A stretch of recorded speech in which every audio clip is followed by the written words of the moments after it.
ছেলের একটা কথা দিয়ে শুরু করি।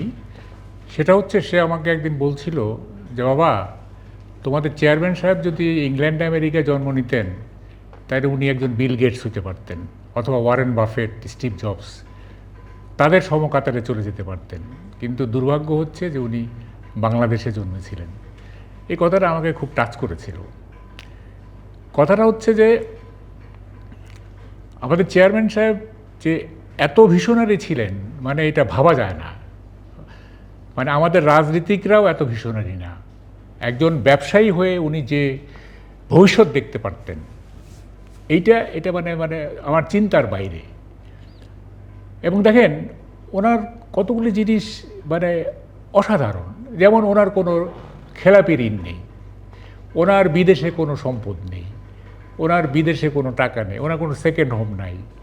উনি এই দেশটাকে উন্নত করার জন্য উনি নিরলস পরিশ্রম করে গেছেন। এবং আমি নির্দ্বিধায় বলতে পারি, আমাদের চেয়ারম্যান সাহেবের মতো যদি আর 100 জন লোক বাংলাদেশে থাকতো, তাইলে বাংলাদেশের চেহারা হয়তো আজকে আরও উন্নত আমরা দেখতে পারতাম। কিন্তু দুর্ভাগ্য, তিনি রেয়ার এক্সেপশন। ওনার কথা বলে শেষ করার মতো একটা ঘটনা বলি, তাইলে বোঝা যাবে। সেটা হচ্ছে, একবার আমাকে সাইফুল ভাই বললেন, তখন আতিউর রহমান সাহেব হচ্ছে বাংলাদেশ ব্যাংকের গভর্নর। তা আমাকে বললেন যে, আতিউর সাহেবের সাথে তো আমরা ভালো খাতির, একটা অ্যাপয়েন্টমেন্ট করেন তো আমাদের চেয়ারম্যানের সাথে। তো আমি আতিউর ভাইকে বললাম। তো আতিউর ভাই বলল, হ্যাঁ ঠিক আছে, আসেন। তো যাই হোক, সময় হলো সকাল 10টা, চেয়ারম্যান সাহেবের সাথে আতিউর সাহেবের অ্যাপয়েন্টমেন্ট। তো যাই হোক, আমি উনি যাবেন ওই ফ্যাক্টরি থেকে বোধহয় যাবেন, তা আমি অফিস থেকে বাসা থেকেই গেলাম। আমি পৌঁছাইছি 10টা 10-এ। পৌঁছে আমি আতিউর ভাইয়ের রুমে ঢুকতেছি, দেখি চেয়ারম্যান সাহেব বের হচ্ছেন, পেয়ে আমার কাঁধে হাত দিচ্ছেন, এবারে চলো চলো চলো। তাই বললাম যে মিটিং, বলছে মিটিং শেষ। তা আমি মানে ভাবতেই পারতেছি না যে উনি ঠিক টাইমলি এসে মিটিং করে উনি চলে যাচ্ছেন, 10 মিনিটের মধ্যে উনি চলে যাচ্ছেন, অথচ আমি পৌঁছাই যে 10 মিনিট পরে। এবং তার যে এই যে মানে কুইক স্টেপিং, হ্যাঁ, এবং এই যে চলো চলো চলো চলো, কাজ হয়ে গেছে, কাজ কথা হয়ে গেছে, কথা হয়ে গেছে। তো ওই দিন আমি ভাবলাম যে হ্যাঁ, এই লোকের দ্বারাই সম্ভব। এবং he could utilise every moments of his life. এবং তার সময় মানে হচ্ছে কোয়ালিটি টাইম। আমাদের সবার সময় কিন্তু কোয়ালিটি টাইম না। আমরা নানা রকম গল্পগুজব করি, এই করি সেই করি, অবহেলায় সময় কাটাই। কিন্তু ওনার প্রত্যেকটা মুহূর্ত ছিল কোয়ালিটিটিভ এবং গুণগত, যে রিটার্ন কি আসতেছে, এই সময়টার বিপরীতে রিটার্ন কি আসতেছে, এইটা উনি সবসময়, আমার ধারণা এটা আর কি। তো ওনার প্রতি কৃতজ্ঞতার শেষ নাই। ব্যক্তিগতভাবে আমি যে তার প্রতিষ্ঠানে কাজ করে জীবন নির্বাহ করছি, এবং আমার মতো আরও অনেকেই, হয়তো 40-50 হাজার হবে, আমি এক্স্যাক্টলি সংখ্যাটা জানি না, এরকমই হবে 40-50 হাজার পরিবার তার প্রতিষ্ঠানে কাজ করে জীবন নির্বাহ করছেন। এটা কোনো, আমাদের দেশের প্রবলেমটা কি? আমাদের দেশের প্রবলেমটা হচ্ছে, ধরেন কালো টাকার মালিকও যারা, তারাও যদি কর্মসংস্থানের জন্য শিল্প প্রতিষ্ঠান গড়ে, তাহলেও একটা কথা হইতো যে ঠিক আছে, তুমি কালো টাকা করছো, ভালো কথা, তুমি কর্মসংস্থানের জন্য কিছু করছো। তারা কালো টাকাওয়ালারাও এটা করে না। ওরা করে কি, এই বিদেশে টাকা পাচার করে, সেখানে মালয়েশিয়া, কানাডা, অমুক তমুক ইত্যাদি। আর আমাদের চেয়ারম্যান সাহেব সাদা টাকা দিয়ে প্রতিষ্ঠান করছেন।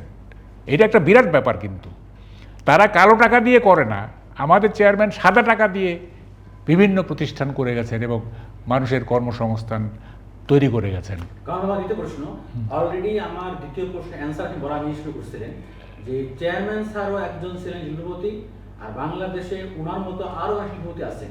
আমার প্রশ্ন হলো যে বীর মুক্তিযোদ্ধা নুরুল ইসলাম বাবু এবং অন্য শিল্পপতি, এদের মধ্যে বেসিক পার্থক্য কি দেখেন? বেসিক একটা তো পার্থক্য আছেই। বেসিক একটা পার্থক্য হলো, প্রথম পার্থক্যটা হচ্ছে, বাংলাদেশে আপনি মানে খুব কম ব্যবসায়ী পাবেন যাদের ব্যাংকে ঋণ নেই, খুব কম পাবেন।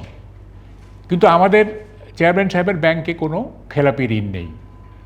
মানে মানে এমন খুব কম পাবেন যাদের খেলাপি ঋণ নেই, খেলাপি ঋণ আছে। এটা একটা পার্থক্য।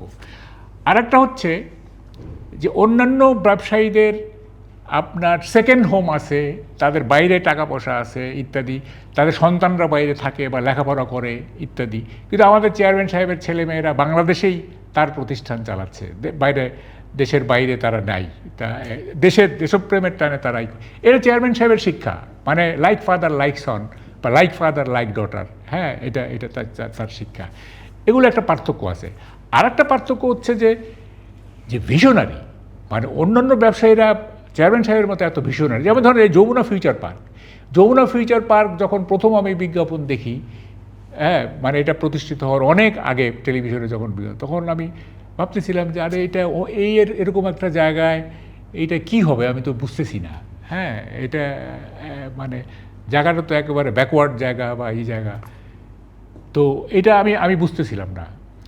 তো পরে দেখলাম যে না, আরে মানে যমুনা ফিউচার পার্ক ওভারনাইট একটা পপুলার জায়গা হয়ে গেল, এবং ওভারনাইট এটা একটা মানুষের জায়গা হয়ে গেল। এই যে উনি মানে 15-20 বছর আগেই বুঝেছিলেন যে এই জায়গাটাই হচ্ছে জায়গা যেখানে করলে এটা মানে আকর্ষণীয় সবার জন্য হবে, এই ভীষণ তো সব ব্যবসায়ীর নাই। আরেকটাই হচ্ছে যে এই আমাদের চেয়ারম্যান সাহেবের কোনো ফেইলিওর হিস্ট্রি নাই, সব সাকসেস স্টোরি। উনি যেখানে হাত দিয়েছেন সোনা হয়ে গেছে। যেমন ধরেন যে যুগান্তর, সোনা হয়ে গেছে। তারপর ধরেন যে যমুনা টেলিভিশন, সোনা, যে প্রতিষ্ঠান। অন্যান্য ব্যবসায়ীদের কিন্তু অনেক মানে মানে কী বলে গ্রুপ অফ কোম্পানিজ, যেগুলি গ্রুপ অফ ইন্ডাস্ট্রিজ, অনেকগুলি কিন্তু ইনিশিয়েট করতে কিন্তু পরে ফ্লপ করে গেছে বা পারে নাই, বা সেটা এভাবে করে। কিন্তু আমাদের চেয়ারম্যান যেটাতে হাত দিয়েছেন সেটাই শোনা হয়ে গেছে। এবার দেখেন আজকে যমুনা টেলিভিশন দেশের সব টেলিভিশনের চাইতে আজকে মানে সবচেয়ে মানে ভালো, এবং এটার যে হিট এটা সবার চাইতে ভালো। এটা কি করে সম্ভব হলো? এটা তো মানে ওনার কারণেই তো, উনি তো এই জিনিসগুলোকে, এবং যমুনা টেলিভিশনকে স্ট্যাবলিশ করার জন্য উনি যে ফাইট করেছেন আমরা দেখছি মানে কিভাবে উনি ফাইট করলেন। এবং যুগান্তরে 15 বছর চাকরি করতে গিয়ে আমি দেখছি যে উনি যেভাবে আমাদেরকে ডাইরেকশন দিতেন, হ্যাঁ, উনি অর্থনীতিবিদ না, কিন্তু ওনার মতো অর্থনীতিবিদ বোঝা মানে অর্থনীতিবিদরাও তার মতো অর্থনীতি বোঝে বলে আমার ধারণা নাই। তারপরে উনি তো মিডিয়ার লোক না, কিন্তু উনি যেভাবে মানে আমাদের বিশেষ করে রিপোর্টারদের যেভাবে উনি ব্রিফ করতেন, তাহলে মনে হতো যে উনি বিরাট সাংবাদিক। হ্যাঁ, এবং ওনার যেটা আমার কাছে সবচেয়ে ভালো লাগে সেটা হচ্ছে যে কার জানি একটা কথা আছে যে লোক চট করে চটে যায় এবং পরে আবার ঠান্ডা হয়ে যায়, সেই লোক সবচেয়ে ভালো লোক। হ্যাঁ, যে অসঙ্গতি দেখে ক্ষেপে যায় আবার পরে আবার ঠান্ডা হয়ে যায়, উনি হচ্ছেন সবচেয়ে ভালো লোক। আমাদের চেয়ারম্যান সাহেব অসঙ্গতি দেখলে উনি ক্ষেপে যেতেন। হ্যাঁ, এটা কিন্তু একটা, অনেকে মনে করে যে উনি রাগী, উনি বদমেজাজি। ঠিক না, এটা কেন উনি রাগ করতেন? উনি অসঙ্গতি দেখলে, মানুষের এই যে ব্যর্থতা, মানুষের দুর্বলতা, মানুষের মানে ইনক্যাপাসিটি, অদক্ষতা, অক্ষমতা, এগুলি দেখলে উনি সহ্য হতো না। হ্যাঁ, উনি যেহেতু ক্যাপেবল লোক ছিলেন, উনি মনে করতেন যে আমার মতো সবাই হবে না কেন, হ্যাঁ, আমার মতো সবাই, হ্যাঁ, সবাই এত এরকম কেন, তো ফলে উনি খেপে যেতেন। আমার তৃতীয় এবং শেষ প্রশ্ন হলো, চেয়ারম্যান স্যার জীবিত অবস্থায় যুগান্তর যেভাবে চলতো, এখন কি সেভাবে চলছে? চেয়ারম্যান এখন এইটা বলা একটু মুশকিল। মানে চেয়ারম্যান সাহেব থাকলে হয়তো আরও নতুন চিন্তা হয়তো যুক্ত হতে পারত, কিন্তু যুগান্তর তো ভালোই চলছে। এটা যুগান্তর তো আর ডিগ্রেডেশন হয় না, এটা তো চলছে। কিন্তু চেয়ারম্যান সাহেব থাকলে কি হতে পারত, এটা তো মানে আমরা ওইভাবে কল্পনা করতে পারবো না। হয়তো এমনও হইতে পারতো যে উনি এমন একটা মানে ডাইমেনশন ওপেন করতেন, এমন একটা দিক উন্মোচন করতেন যেটা হয়তো এখন আমরা ভাবতেও পারতেছি না। এটা হইতে পারতো, হ্যাঁ, এইটা আমরা কল্পনা করতে পারি।